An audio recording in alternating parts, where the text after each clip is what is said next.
In this video, what we're going to do is we are going to put together our folder structure as well as create a couple of files that we are going to be needing to have exist in order to put together our build step with Gulp and Babel and Webpack and all that fun stuff. So we need a couple files, a couple folders. Most of the files are just going to contain placeholder content so that we can use those files to make sure that our build step is working down the line. But I want to get putting all the files together done now, so that we don't have to worry about creating placeholder files in future videos. So what you see here on the screen is an empty directory. So I created an empty directory and I have a console window open to that directory, as you can see. The first thing I want to do is create a Package.json file. And the Package.json file is what denotes a Node.js project. So I'm going to use the npm init command. So you're going to obviously need to make sure you have the latest versions of Node and NPM installed on your computer. And I go over great detail about how Node and NPM work and all the different commands and everything about Package.json in the Using Modern JavaScript Today course that I highly recommend you check out if you're not so familiar with Node and NPM. However, assuming you have Node and NPM properly installed, you should be able to follow along decently, but I won't spend a whole lot of time discussing the intricacies of these products in this series, because that will take too much time, and I already did that. So we will start with an npm init, and we just have to answer a bunch of questions. So for example, the name will leave as default cards, version 1.0 is fine, no description. For our entry point, I'm going to put in Server.js. For our test command, it'll be /tests.js, so we're going to create a tests file that'll be ran when we try to perform tests from npm.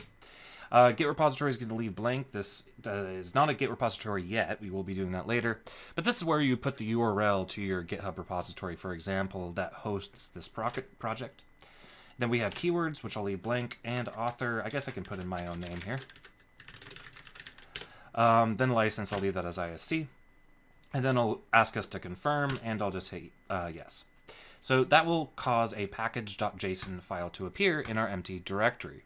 Now I want to go ahead and launch Visual Studio Code. So assuming you have Visual Studio Code installed, or your favorite editor, I'm going to type in code, and then do code, and then space, and then dot. And what this tells Visual Studio Code to do when I hit enter is it'll launch code, and it'll launch it in the current directory, making the current directory our currently active project in that instance of code. If I didn't have the dot there, it would just launch code as an editor without any folder open. But by putting the dot, it denotes the current directory.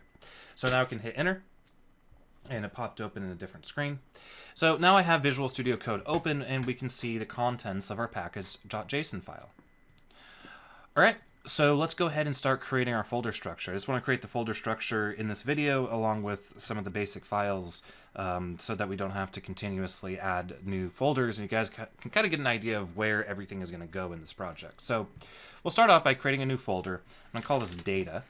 And inside of data, I'll create another folder called sets. So the sets folder is where all the card sets will live. It'll be where all the black and white card JSON files exist.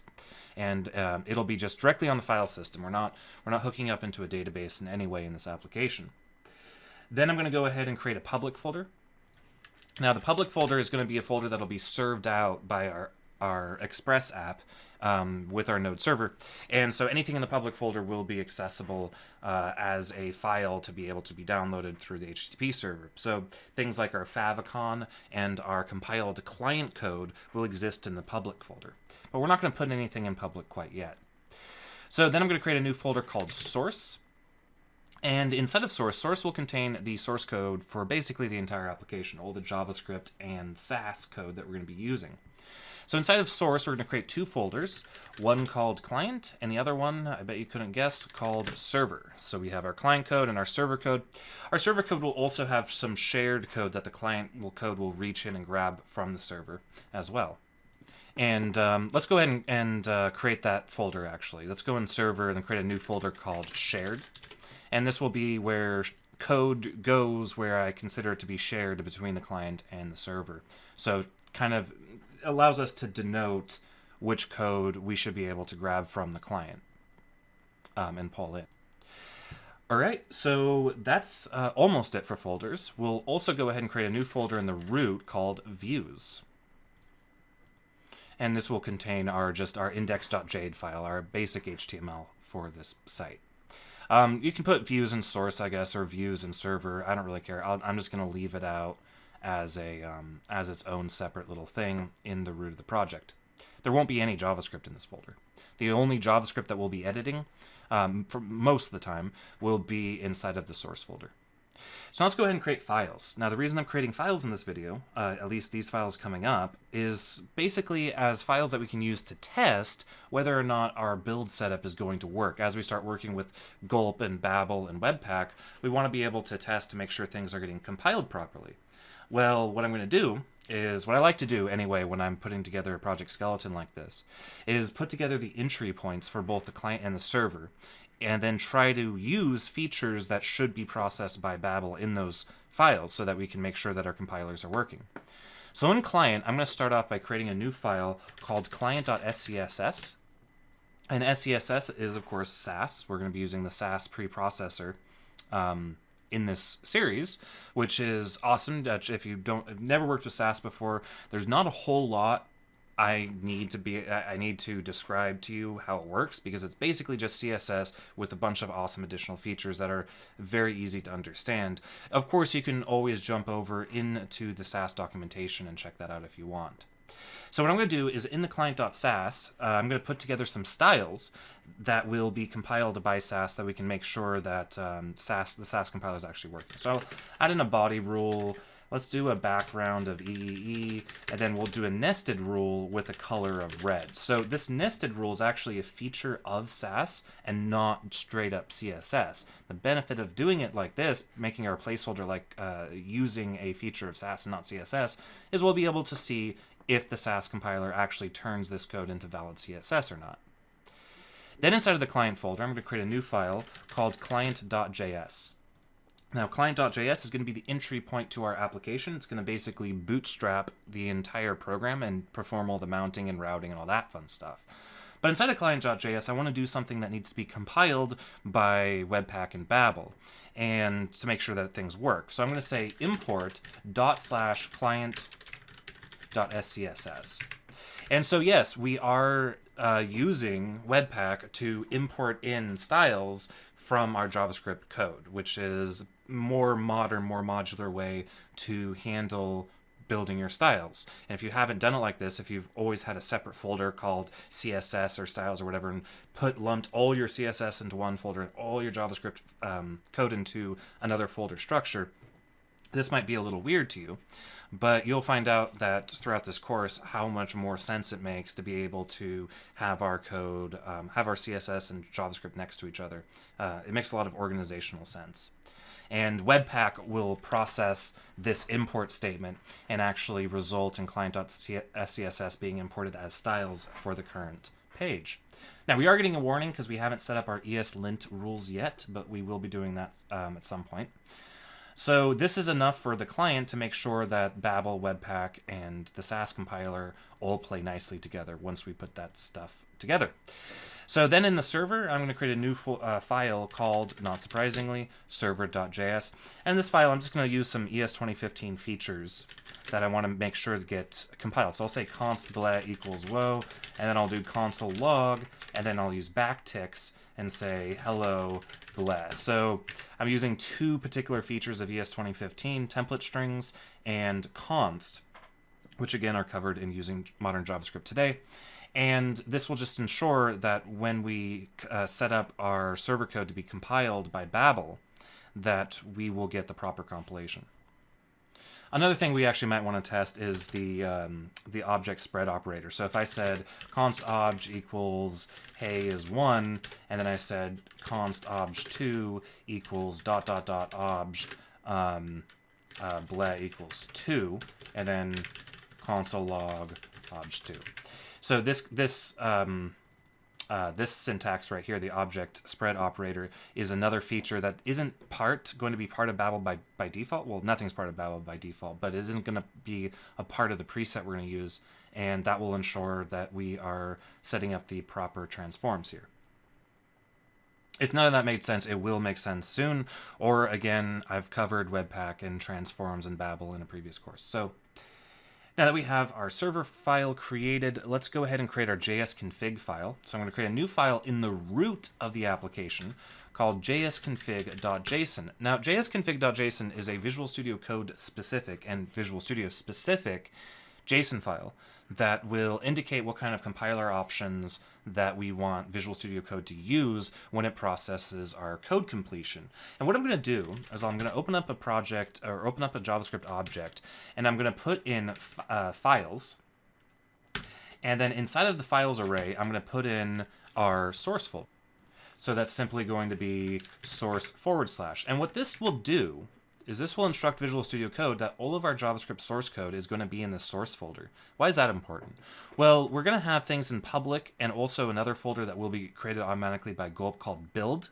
And we're also going to have our node modules folder. And all those folders will contain JavaScript code that we don't want Visual Studio Code to process because it isn't part of really our application. So when, for example, Visual Studio Code tries to process a node modules folder, it might significantly slow down the editor. We don't want that. Also, for compiled code, we don't want Visual Studio Code to compile both the source of our server and client in addition to the build artifacts of our server and our client, because then it would be processing the code twice and weird things can happen.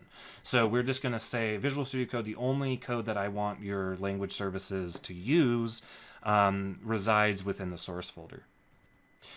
All right, next up, let's create our server.js file. So remember, in the package.json file, we set our main entry point as server.js. So let's make that file. Now, server.js is going to be very simple. It's going to do two things, or three things eventually. But the primary thing it's going to do is require in the build of our server. So it'll kind of bootstrap our entire server application. But it'll also do other things like add source map support. And I'm going to add a to-do in here. To-do add source map support. We'll do that later. If you don't know what I mean by source map support, it will make sense later. But basically what server.js is going to do is it's going to require ./build/server.js, or just server. And what that'll do is, well, this file doesn't exist yet, build server does not exist yet, but it will when Babel compiles our server folder into a build artifact folder. But that's all server.js does. Next up, let's create our tests.js file, so tests.js. And this file, it's going to actually create a Jasmine instance and tell Jasmine to run all of a particularly named files within the build folder. But we will get into that once we start talking about how we're going to set up our unit testing. As far as unit testing in this course, we're only going to actually be looking at unit testing one particular thing. Generally speaking, you would unit test a whole lot more, but there is a bit of a time constraint when I do videos like this. So I did, however, want to show you guys a complete project skeleton by including unit tests as well. So for tests, I'm just going to say console log tests. And now I'm going to do one more thing. I'm going to go into our package.json file, and I'm going to add a new script. And I'll say script start, which is a specially named package.json script. I cover package.json scripts in the Using Modern JavaScript today. And I'm going to say if the start command is ever invoked, we just want to defer that to the server.js file. So now, to make sure everything is working with our skeleton, I should be able to come over here to our console window. Should be able to do a couple things. I should be able to say npm start. And what that should do is it gives us an error, but the error should be something about not having a particular file. I've actually messed up these scripts here. They should have node in front of them.